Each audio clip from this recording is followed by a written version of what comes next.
श्रीमद् भगवत गीता और नाट्य शास्त्र यूनेस्को की लिस्ट में शामिल हो गया है। अब ये कौन सा लिस्ट है और इसकी बात पीएम मोदी भी क्यों कर रहे हैं, मैं आपको बता दूं। यही देखेंगे पीएम मोदी का ट्वीट।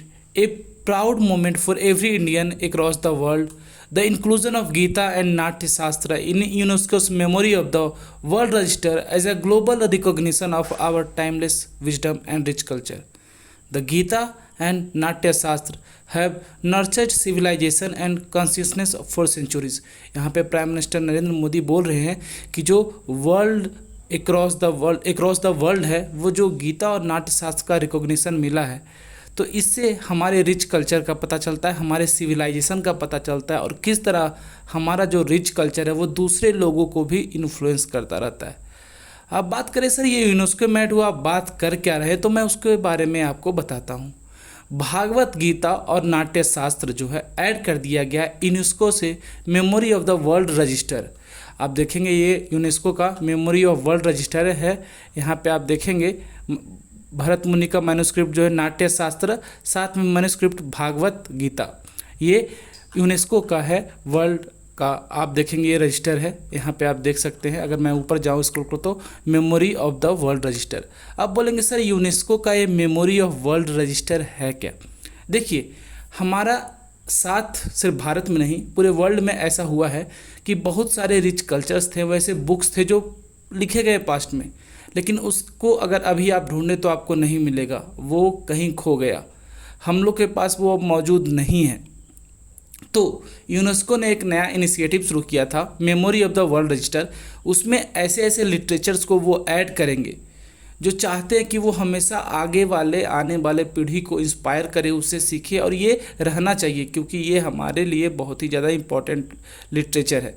तो इसको देखते हुए कुछ कुछ मैन्युस्क्रिप्ट्स जो बहुत पुराने थे उनको ऐड किया गया है, और यहाँ पे ऋग्वेद भी ऐड किया गया है भारत से। लेकिन अभी रिसेंटली देखेंगे भागवत गीता को ऐड कर लिया गया है, और इसको देखेंगे प्राउड मोमेंट बताया जा रहा है हर तरफ से, क्योंकि ये दिखाता है कि भारत का कल्चर कितना रिच है। और अगर यूनेस्को में ऐड हो रहा है, जिस तरह यूनेस्को का अगर वर्ल्ड हेरिटेज साइट में कुछ ऐड होता है तो हम लोग खुश होते हैं, इंटेंजिबल में भी कुछ ऐड होता है तो बोलते हैं वाह हमारा देश कितना रिच है।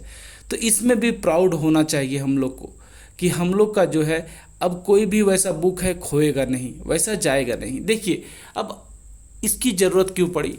अब जब भी रिसेंटली आप देखेंगे हिस्ट्री में अगर कुछ भी वार होता है या कुछ भी होता है तो लोग जब अटैक करते हैं ना तो रिच कल्चर बुक्स वगैरह इसको तबाह कर देते हैं। ना जाने नालंदा विश्वविद्यालय में कितने सारे बुक्स लिटरेचर्स तबाह कर दिए गए, जो शायद अगर आज हमारे पास होते तो हम दुनिया को कुछ और ज्ञान दे रहे होते, कुछ और जानकारी मिलती और शायद हमें भी बहुत कुछ सीखने को मिलता। लेकिन क्या पता क्या था, सब कुछ जल गया।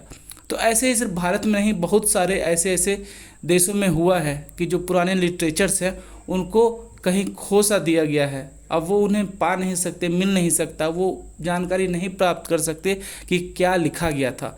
इसको लेके यूनेस्को ने memory of the world register शुरू किया है, और इसमें देखेंगे जो 74 न्यू एंट्रीज हुई है 2025 में, उसमें हमारे भारत से भी 2 है। इसी को लेके यहाँ पे देखेंगे नरेंद्र मोदी इसकी यहाँ पे तारीफ़ कर रहे हैं। आपको बता दें भागवत गीता एक ऐसा इम्पॉर्टेंट आप मानेंगे इंसान के लिए होता है, इसलिए ना सिर्फ भारत के लिए बल्कि वर्ल्ड के लिए भी, कि लोग इससे इंस्पायर होते हैं। इसमें इंस्पिरेशन जैसी ऐसी चीज़ें हैं। तो इसको रिकॉग्नाइज करते हुए, इंडिया के रिच कल्चर को रिकॉग्नाइज करते हुए, रिच हेरिटेज को रिकॉग्नाइज करते हुए यूनेस्को ने ये ऐड किया है। अब यहाँ पे ये प्रिजर्व रहेगा, यहाँ पे कोई दिक्कत नहीं होगी, आराम से रहेगा। अब आप बोलेंगे सर ऐसी कोई अब बात नहीं है, पहले जैसा टाइम नहीं रहा, अब तो इंटरनेट पे हर कुछ अवेलेबल है। लेकिन आज के टाइम में देखेंगे जो मॉडर्न वारफेयर चल रहा है, क्या पता इंटरनेट भी आगे चल के आप दुश्मन सही से आपको एक्सेस दे या नहीं दे। जब वार होता है तो पता चलता है इंटरनेट केबल समुद्र के बीच में काट दिया जाता है। आपने रिसेंटली न्यूज़ सुना भी होगा, वैसा कुछ आया था, केबल जो था उसको काट दिया गया था रसिया यूक्रेन के टाइम के बीच में। खैर वो तो अलग बात है। जहाँ डाटा स्टोर होता है कोई ना कोई तो डाटा सेंटर होगा, उसको डिस्ट्रॉय कर दिया गया कि आप एक्सेस ही नहीं कर पाएँ। तो ऐसा बहुत सारा प्रॉब्लम हो सकता है। इसीलिए यहाँ मेमोरी ऑफ द वर्ल्ड में यूनेस्को इसको प्रिजर्व करेगा और ये चाहेगा कि आने वाली पीढ़ी, हमारे जनरेशन्स जो है इसको पढ़े, इससे इंस्पायर हो और उनको पता चले कि क्या था। तो इसलिए अगर आप सोचे एक तरफ से एज ए भारतीय, तो हमारे लिए प्राउड मोमेंट है कि हमारा जो ये बुक्स है उनको इतना ज़्यादा वैल्यूएबल समझा जा रहा है कि ये लोगों को आने वाले समय में इंस्पायर करेंगे और उसमें इनको सेलेक्ट करके रखा गया। तो इसी को आप लेके देखेंगे, हमारे पीएम मोदी हैं या फिर मिनिस्ट्री ऑफ कल्चर है, हर कोई यहाँ पे ट्वीट कर रहा है कि भागवत गीता जो है अब वो और नाट्य शास्त्र यूनेस्को सब memory of the world register में ऐड कर लिया गया है। तो ये सही में बहुत ही खुशी की बात है।